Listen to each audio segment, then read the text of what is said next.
हे गाईज, आज आपण बनवूया अप्पे. खायला खूप छान वाटत असतात आणि अगदी 2 सामानामध्ये हे तयार होत असतात. आतून अगदी स्पंजी आणि खायला अगदी चविष्ट. चला तर बघूया. याकरता मी कंट्रोलचे अर्धा किलो तांदूळ घेतले आहे. तुमच्याकडे नसेल तर तुम्ही जाड तांदूळ वापरू शकता. तसेच अर्धा किलो तांदळाला मी 1 पाव उडदाची डाळ घेतली आहे. म्हणजे 2 वाट्या मी तांदूळ घेतले आहे व 1 वाटी उडदाची डाळ घेतली आहे. अशा प्रकारे 2 1 असे प्रमाण मी याकरता घेतले आहे.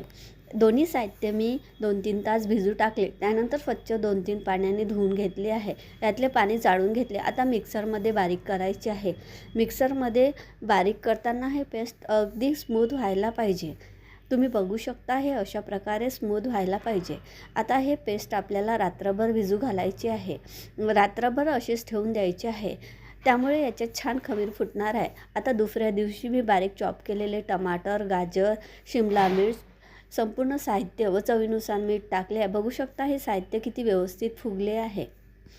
आता हे संपूर्ण साहित्य आपल्याला यामध्ये छान फेटून घ्यायचे आहे. व्यवस्थित फेटल्यानंतर आपल्या अप्प्याला छान स्पंजीपणा येत असतो. हे बघू शकता, हे किती छान फुगले आहे.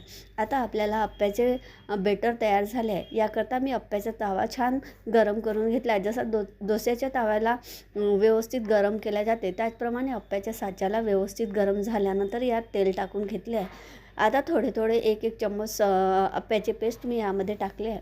तुम्ही बघू शकता, हे अप्पे हळूहळू फुगत आहे. हे अप्पे दुप्पट साईजने फुगत असतात. आता हे अप्पे वरून थोडे शिजल्यासारखे वाटले की पलटवून घ्यायचे. बघू शकता, आतले अप्पे हे गोल्डन आहे. अशा प्रकारे थोडे गोल्डन खालून आले की आपल्याला हे अप्पे पलटवून घ्यायचे आहे. दुसऱ्या साईडने पण शिजवून घ्यायचे आहे. अशा प्रकारे हे अप्पे आपले तयार होत असतात. तुम्ही पण करून बघता. अगदी सोपे आणि 2 सामानात तयार होणारे हे अप्पे आहे.